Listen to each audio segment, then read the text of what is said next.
지금 샤오미가 모든 걸 다 생산하잖아요. 샤오미가 스마트 팩토리 이런 것도 수출을 할 것 같아요. 휴머노이드 로봇 넣고 AI 탑재된 로봇 넣어서 스마트 팩토리를 극대화까지 끌어올려서 다크 팩토리의 선두주자 이렇게 돼가고 싶은 것도 있는 것 같아요.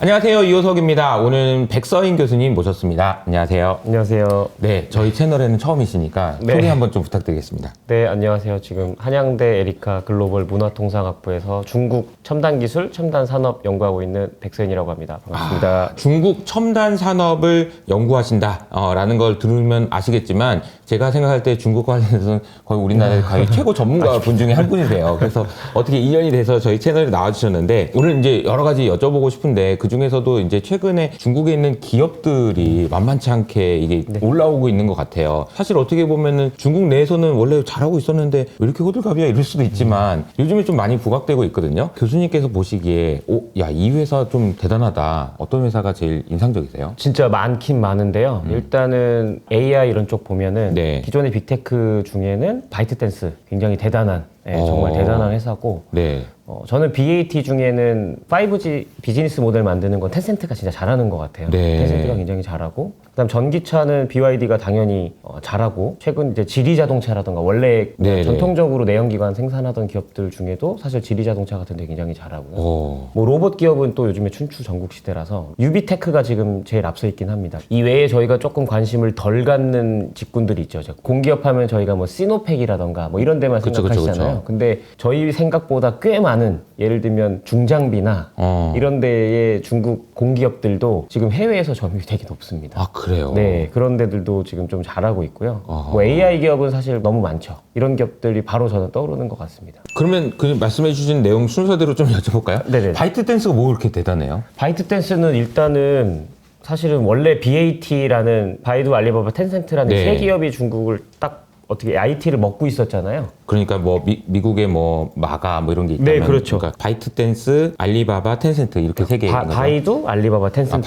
바이두. 네네. 그래서 이 세 개가 이제 거의 다 먹고 있었는데 얘가 혜성처럼 나타났는데 사실은 자기가 스스로 플랫폼도 새로운 걸 만들어내고 오. 뭐 쇼폰 플랫폼도 만들어내고 네. 그 다음에 이제 기술력도 굉장히 좋고 그리고 그 이후에 쭉 지금까지 보여주는 어떤 성장이라던가 기술에 대한 투자라던가 새로운 서비스나 이런 것들을 보면 BAT보다 그 이상 간 것 같기도 해요. 아, 그래요? 네, 그래서 그 중에 한 자리는 사실은 바이트댄스한테 가는 게 아, 그러니까 이제 바이두가 아니고 바이트댄스라는 얘기가 여기서 나오는구나. 사실 그럴 수 바이두 있죠. 빼야 된다 이런 얘기가. 네네네. 바이두의 입지가 좀 줄어들고 있다는 얘기도 있는 것 같더라고요. 네, 맞습니다. 저도 약간은 그렇게 좀 보는데요. 일단 알리바바, 텐센트 대비 바이두가 갖고 있는 어떤 플랫폼이나 이런 거에서 매출로 확 크게 이어진 게 잘 없고 바이두가 사실 자율주행을 좀 집중적으로 했는데 네네네. 자율주행이 저희 생각보다 좀 너무 늦게 왔잖아요. 뭐 그런 것도 있고 텐센트는 사실은 게임이라는 판에서 엄청나게 이 장악력이 있고 그쵸. 또 이 위챗이라는 엄청난 플랫폼을 독점하고 있고 오. 알리바바는 아무래도 전자상거래라는 이 탄탄한 이커머스가 있으니까 네네. 그래서 사실 출발할 때 이 정도까지 차이가 안 나는데 지금 차이가 너무 많이 나게 된 상태인 것 같고요. 바이트댄스는 누구보다 강력한 틱톡을 갖고 있기 때문에 그쵸. 네, 거기에 이제 영상, 그러니까 엔터 이쪽으로 완전히 되게 강력하게 돼서 돈도 벌고 데이터도 많이 쌓이니까 그걸로 AI도 발전시키고 그래서 AI도 사실 바이트댄스가 굉장히 잘하고 있습니다. 완전히 바이트댄스가 떠오르고 있는 그런 분위기라고 보면 되겠네요. 떠오른 지 꽤 된. 꽤 된. 그러면 AI와 관련돼서 좀 더 여쭤보면요. AI 기술력이 중국이 어느 정도 된다고 봐야 돼요? 저희 한번 그 딥시크 관련돼서 얘기도 하고 그랬는데 딥시크 이후로 분위기가 많이 바뀌었다는 얘기는 들은 것 같아요. 중국 내부에서 중국 학자들도 평가를 합니다. 미국과는 좀 차이가 있다. 아하. 네, 또렷하게 있다. 그러나 이제 중국이 잘하는 건 사실은 응용. 응용을 통해서 이걸 사업화시키고 현장에 돌아가게 만드는 건 중국이 잘한다. 그리고 잘할 수밖에 없다. 왜냐하면 가치 사슬이 워낙 넓고 적용될 영역이 워낙 많기 때문에 이게 사실 가능한 거거든요. 저희가 그냥 1차원적으로 생각해 보면 서비스업에 적용시키거나 제조업에 적용을 시켜야겠죠. 서비스업은 대표적인 게 다 영상이나 이런 엔터테인먼트들인데 쪽이고. 여기 영상 만들거나 추천 서비스 하거나 이게 디지털도 중국이 엄청 발달해서 쓸 데가 너무 많고 그러니까 코스트 확 줄여주고 네. 돈 쓰게 만들 수 있는 것들이 너무 많죠. 게임도 있고요. 네네. 제조는 사실은 전부 다 가격 줄이는 거죠. 단가 확 줄이고 코스트 줄이는 건데 이것도 거의 모든 제조 공장이 중국에 다 있기 때문에 하기가 좋은 그런 상태여서 현장에 적용해 보면서 추격하는 그런 단계라고 보면 될 것 같고요. 그런데 또 뭐 학술적으로 봐도 지금은 이제 자연어 그러니까 LLM 중심으로 옮겨왔지만 그 네. 전에 저 비전이 한창 유행일 때 안면인식 같은 게 유행일 아하. 때는 중국 대학들이나 뭐 이런 연구기관이나 이런 데서 내는 논문들이 수나 뭐 퀄리티나 퀀티티적인 측면에서 굉장히 뛰어났습니다. 세계 최상위 레벨에 많이 근접한, 그러니까 뚜렷한 1등이 있고 중국은 뚜렷한 2등, 그리고 세계가 그 다음인 것 같습니다. 중요한 점은 이제 미국이 이 AI 안보화 정책도 하고 중국도 다 많이 이제 견제를 했고 GPU 통제를 한다고 네네. 하면서 2등이랑 격차를 점점점 버리려고 했는데. 벌렸죠. 딥시크 같은 이런 혁신 통해서 또 이만큼 좀 또 쫓아오고. 네. 벌리면 쫓아오고 이런 형태로 둘만 되게 앞서 나가는 그런 형태인 것 같습니다. 그러니까 저는 이제 그 교수님한테 들었던 얘기 중에 AI를 응용을 진짜 잘한다라는 얘기를 해주셨던 게 인상적이었어요. 그러니까 모든 분야의 AI를 정말 순식간에 적용해 버려가지고 정말 빠르게 적용을 하는 것 같더라고요. 그리고 나서 생산성을 드라마틱하게 극복하고 이러면서 만들어내는 변화들이 인상적이었는데 재밌는 사례 좀 몇 가지 소개해 주신다면 뭐가 있을까요? AI로 뭘 적용해서 뭘 어떻게 했던 기업들이 좀 있나요? 네, 저희가 뭐 전에 다른 기회에 만나 뵀을 때도 여러 번 말씀을 드렸는데 일단 사실 지금 제조는 거의 다 쓰는 것 같아요. 모든 저희가 이름 아는 뭐 CATL 네네. 이런 데도 이미 AI 예전부터 들어가 있어서 뭐 불량 검출부터 뭐 여러 가지 것들 다 하고 있는 상황이고요. 그래서 등대 공장 리포트 같은 거 보면 거기 다 이제 CATL 공장들 나오거든요. 거기서 IoT, 뭐 AI, 뭐를 써서 불량률을 얼마나 줄였고, 그 다음에 뭐 에너지 소비를 얼마나 줄였고, 뭐 이런 것들이 다 이제 넘버로 딱 나와 있고요. 중요한 건 이제 사람 고용을 좀 줄이는 거가 있고요. 그 외에는 이제 최근에는 AI를 휴머노이드 로봇에 탑재를 해서 공장을 완전히 무인화시키는 그게 사실 지금 제일 중요한 어떤 포인트라고 보시면 됩니다. 그래서 뭐 온라인에서 많이 보셨겠지만 뭐 다크 팩토리 뭐 이런 식으로 불 다 꺼져 있는 로봇들끼리만 다 하는 그게 이제 궁극적인 목표라고 보면 될 것 같고요. 그 외에 이제 딥시크 나온 이후에도 계속 추적을 하고 있는데 올해 설에 나왔죠. 다음부터 주별로 계속 어느 공기업에서 도입 완료 이런 게 엄청나게 많이 떴었는데 그러니까 정부가 본격적으로 밀어주기 시작하는 네. 거죠. 에너지 기업, 통신, 금융 뭐 다 그 딥시크를 전부 다 도입을 완료를 했거든요. 그런 사례들이 모이는데 지금은 이미 추적이 불가능해요. 수백 개여서 중국에도 뭐 예를 들면 전력회사만 해도 중앙이 있고 지방 전력회사도 있고 전체 뭐 수십 개가 있고 원자력 핵발전 이제 인프라 건설하는 데도 다 들어가고요. 중장비 뭐 이런 데도 지금 일단 딥시크를 다 쓰고 있고 통신회사도 딥시크 다 연결해서 탑재시켰고 일단 다 지금 전부 딥시크는 전부 다 연결해서 적용해보는 단계입니다. 저는 뭐 다른 것도 다른 거지만 정부가 엄청나게 효율화되겠어요. 사실 우리도 보면은 정부가 하는 일이 답답하다 뭐 이런 얘기 많이 하잖아요. 무슨 뭐 규제 검토하는데 뭐 6개월이 걸리냐 막 이런 얘기도 하고. 근데 이제 AI가 적용되면 정부도 정말 효율화되겠네요. 그래서 정부에도 지금 탑재를 많이 그죠? 시켰습니다. 지방정부 정부에도 전자행정 이런 거에도 지금 전자행정 AI, 이런 데도 스마트 쪽에도 많이 지금 도입이 돼 있습니다. 그러니까 많은 변화들이 예상이 됩니다. 그리고 이제 AI도 AI인데 요즘 이제 시장에서 관심이 많은 거는 자율주행 쪽이에요. 그러니까 자율주행도 중국에 직접 가서 타고 오신 분들이 와 이게 이런 느낌이고 그런데 어때요 지금 어느 정도까지 올라왔다고 보면 됩니까? 지금 뭐 제일 좋은 사례가 사실 우한이거든요. 우한이 1,300만 정도 되거든요. 1,300만이 사는 도시 전체에 운전석에 운전자 없는 자율주행 서비스가 100% 다. 전부 100%? 네네네. 운전을 안 해요 그러면은? 그러니까 운전석에 운전자가 타지 않아도 되는 이 자율주행 로보택시 서비스가 다 1,300만 도시에 다 다니는 거죠. 그 사고가 안 나나요? 물론 사고 영상도 있고 조금씩 나오는데요. 네네네. 아마 지금 직접 타고 오신 분들이 느끼실 정도까지 괜찮은 수준까지는 갔다고 보면 될 것 같고요. 이걸 타보신 분들이 많이 이제 후기를 남겨주시잖아요. 괜찮고 뭐 좋다 이건데 이제 문제는 그런 작업 차량들 있죠. 뭐 청소하는 차량이라던가 이런 것들 저희 뭐 새벽에 길 닦고 그것도 지금 거의 다 무인화가 돼 가는 상태입니다. 택시는 무인화가 됐고. 그렇죠. B2C가 아니라 굳이 말하면 약간 B2B 영역 같은 작업 차량도 지금 자율주행화가 거의 다 끝나가는 상황으로 보여집니다. 와, 근데 자율주행이 어떻게 이렇게까지 성장할 수 있었을까요? 그 배경이 있을 것 같아요. 그 밑에 있는 근간에 깔려 있는 뭐 생태계라든지. 그러니까 전기차랑 자율주행을 국가 어떤 이렇게 모빌리티의 핵심 미래 방향으로 잡은 지가 벌써 굉장히 오래됐습니다. 그리고 제가 2019년에 그때 한번 깊게 연구를 했었는데 그때도 이미 방향은 명확하게 다 있었고요. 그래서 그때 이미 사실 자율주행 시범구라던가 이런 거는 그때 이미 다 지정을 해놨고, 네. 그러니까 2018년, 뭐 17년 그럴 때 상해를 가도 이미 상하이의 어느 지적, 그러니까 네. 자딩구라는 데가 있거든요. 그 구역은 이미 뭐 자율주행 여기는 다니는 구역이다 이렇게 다 해서 운영을 그때부터 시작을 했었고, 그리고 기업들이 사실 되게 액티브하게 여러 지방 정부랑도 막 이렇게 MOU도 맺고, 뭐 심지어 지방 정부랑 합작사 설립하기도 하고 그런 식으로 해서 거기에 계속 적용시키려고 굉장히 오랜 시간 그렇구나. 분투를 했죠. 자율주행과 전기차가 만나야 이게 폭발적인 시너지를 낼 수 있는 거잖아요. 그런 의미에서 보면 자율주행이 뭐 우한 시내 뭐 이렇게 돌아다닐 정도로 많이 활성화돼 있다. 게다가 전기차도 지금 생산량이나 이런 거 보면은 너무 빨리 성장하는 것 같아요.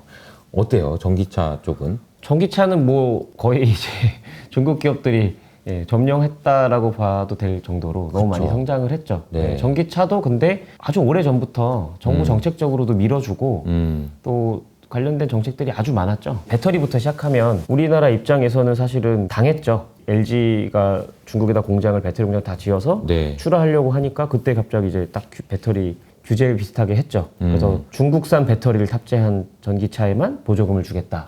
이거에서 우리가 좀 사실 뼈 아팠었고, 네. 그 다음에 배터리 자립도 되게 강도 높게 요구를 했고요. 기업들한테 뭐 R&D 요구도 하고, 그 다음에 규제가 많았습니다. 전기차 확산되는데 규제. 중국 번호판을 뽑아야 차를 끌고 다닐 수가 있는데 전기차 번호판 아니고 내연기관차 번호판은 거의 발급이 잘 안 되는 그런 형태로 굉장히 세게. 그래서 전기차를 살 수밖에 없었어요.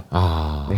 전기차를 살 수밖에 없게 네, 없는 만드니까 상황입니다. 그 네. 산업을 만들어낸 거군요. 네네. 그러니까. 그리고 또 뭐 건물에도 당연히 지금 저희가 하고 있는 여러 가지 뭐 인프라 몇 개 깔아야 되고 이런 거 다 이미 필수화가 다 돼 있었고요. 뭐 인프라 보급도 되게 많이 했고, 네. 이런 식으로 정부가 규제, 수요 조성, 그다음에 완전히 이건 못하게 하는 것도 있었고, 더블 크레딧이라 그래서 네네. 그 탄소 점수화하는 그 크레딧 제도가 있거든요. 전체 기업들이 전기차를 일정 부분 생산을 해야만 그걸 만족시킬 수 있게 하는, 그것도 사실 되게 일찍부터 시작을 해서 수요단도 규제와 지능 정책이 다 있었고, 사실은 이 공급단에도 규제랑 지능 정책이 다 있었죠. 이걸 굉장히 오랜 시간 지속해왔습니다. 그러면서 이제 지금 현재의 전기차의 수준이나 이런 걸 보면 작년에는 뭐 안 보이던 회사들이 뭐 올해부터 막 판매량이 급증하기 시작한다든지 뭐 이런 일들이 지금 이제 나오고 있는 것 같은데, 그 중에서 이제 인상적이었던 건 저는 샤오미랑 BYD인 것 같아요. BYD는 며칠 전에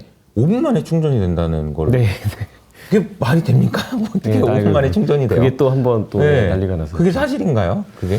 그건 좀 지켜봐야겠지만 확실히 배터리 성능은 지금 중국이 엄청나게 좋습니다. 굉장히 좋고요. 배터리에 사실 저희가 필요한 게 뭐 화학공학이라던가 그다음에 이제 원자재 이런 것도 중요하고 그럴 텐데, 그쪽이 중국이 다 되게 많이 발전해 있는 상태고, 연구하는 실력 자체도 중국 내에서 전기차가 워낙 가장 많이 소비되고 가장 많이 돌아다니고, 그다음에 그 돈을 다시 연구에 투자하고, 이게 너무 오래됐어요. 여러 사이클이 돌아서 충분히 그럴 만한 이제 역량이 된 상태인 거죠. 그러니까 싸게만 만드는 게 아니라 사실 좋은 배터리를 만들 수 있는 역량도 다 갖춰져 있다, 이렇게 보시면 됩니다. 그러니까 BYD가 가지고 있는 그 5분 충전, 이게 현실화될지는 모르겠으나 이 배터리 성능이 워낙 압도적이어서 뭐 충분히 가능성이 있다, 이렇게 보면 되겠네요. 샤오미도 요새 장난 아니잖아요. 칫솔에다가도 AR을 넣어가지고 얘는 도대체 무슨 생각으로 지금 어디까지 키우려고 하는 건가, 이런 생각도 좀 들긴 하더라고요. 샤오미도 좀 독특한 기업이죠. 그래서 모든 가전에 다 이제 IoT 연결하고 하는데, 샤오미가 그것도 잘하지만 스마트 팩토리 이런 것도 수출을 할 것 같아요, 나중에는. 왜냐면 지금 샤오미가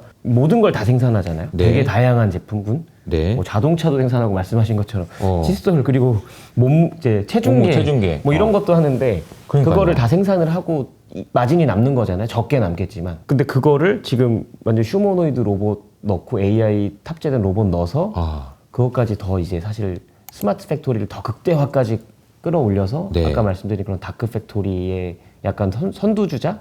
이렇게 돼가고 싶은 것도 있는 것 같아요. 다크 팩토리는 그러면 샤오미가 주장하는 건가요? 정확히 저도 어원을 지금은 모르겠는데 온라인 한때 이제 많이 퍼졌는데 샤오미가 굉장히 지금 잘하고 있는 건 맞습니다. 사실 지금 아직 모르거든요. 성공할지는. 네, 네. 휴머노이드 로봇 사실 충전도 좀 해야 그렇죠, 되고 그렇죠. 여러 가지 한계가 있는데 샤오미가 만약에 이걸 성공을 하면 되게 획기적이죠. 그러니까 이 공장 하나에서는 항상 얘기했던 게 뭐 빨래비누부터 미사일까지인데 그게 다 되는 공장이 생기는 거잖아요. 저희가 3D 프린팅한테 기대했던 세상이 오는 거잖아요. 그게 어떤 세상이에요? 하나의 제품, 뭐 유사 제품군만 생산할 수 있는 게 아니라 되게 폭넓은 제품군을 파운드리 형태로 받아 생산할 수 있는 뭐 그런 베이스를 갖게 되는 날도 올 수 있겠죠? 아니 제가 그 일론 머스크가 한 몇 년 전이죠. 한 2, 3년 전에 그런 얘기를 했었거든요.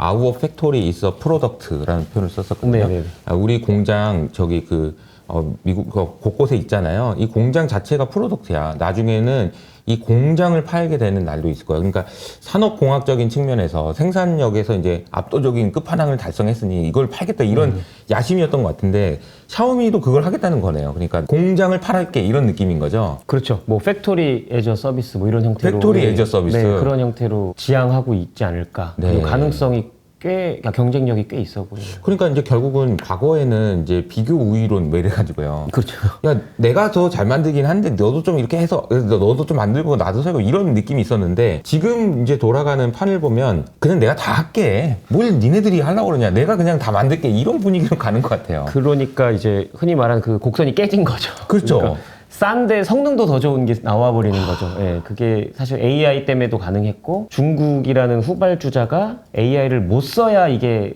우리가 계속 비교 우위가 있는 건데 그쵸. 후발주자인데 AI도 되게 잘 잘 써서 흔히 말하는 있으면 안 되는 이론적으로 있으면 안 되는 것들이 막 나와 버리는 거죠. 싼데 너무너무 좋은. 그러니까요. 성능이 더 좋은.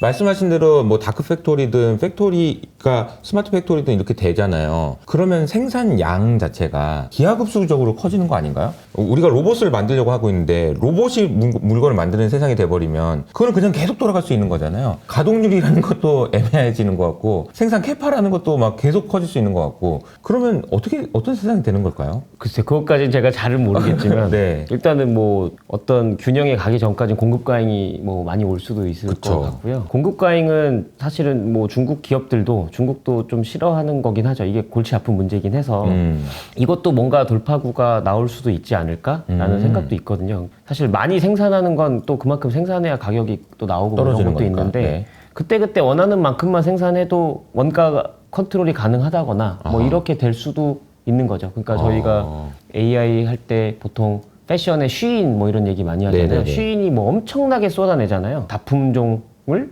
소량 생산하면 사실 가격이 엄청 비싸야 되는데 네네네. 그게 수요 예측도 하고 그래서 엄청나게 생산해내는 것 같지만 생각보다 재고율이 높지 않습니다. AI도 되게 많이 쓰고 해서 그래서 그런 것들도 좀 앞으로는 더 중국 기업들이 발전한다면 그 분야에 대해서도 좀 스마트하게 관리하고 그러면서까지 좀 불가능하게 가까울 수도 있지만 사실 그거를 그냥 무식하게 생산해내지 않고도 이익을 보고 서스테이너블하게 갈 수 있는 구조도 만들어낼 수도 있죠. 이제 중국에 대한 이야기를 하면 할수록 이제 약간 저는 공포심이 많이 느껴진다라는 생각이 좀 들어요. 투자하시는 분들은 관심이 이런 부분일 것 같아요. 테슬라가 옛날에는 중국에서 좀 잘 팔렸는데 요새는 또 그런 건지 그리고 테슬라의 자율주행이 중국에 들어갔는데 요게 현지 반응은 좀 어떤 건지 이런 것도 좀 어때요? 테슬라는 이제 최근에는 과거 같지가 않고요. 예전 같지가 않고요. 이제 BYD가 다 거의 점유율을 다 갖고 온 상황이라고 보면 좀 될 것 같고요. 네. 그래 예전엔 테슬라 하면 테슬라 약간 애플 같은 느낌이 있었는데 네네네네. 그런 거 뭐 전혀 없어졌다고 아 보시면. 그래요? 네. 기술력이 차이가 별로 없다라고 느끼는 건가요? 어때요? 일단 매력도의 격차가 예전 같지가 않은 것 같습니다. 매력도의 격차가. 네, 그래서 중국 제품들도 뭐 디자인도 사실 굉장히 많이 좋아졌고요. 그러니까요. 네, 뭐 상품성도 굉장히 많이 좋아졌고 사실은 퀄리티도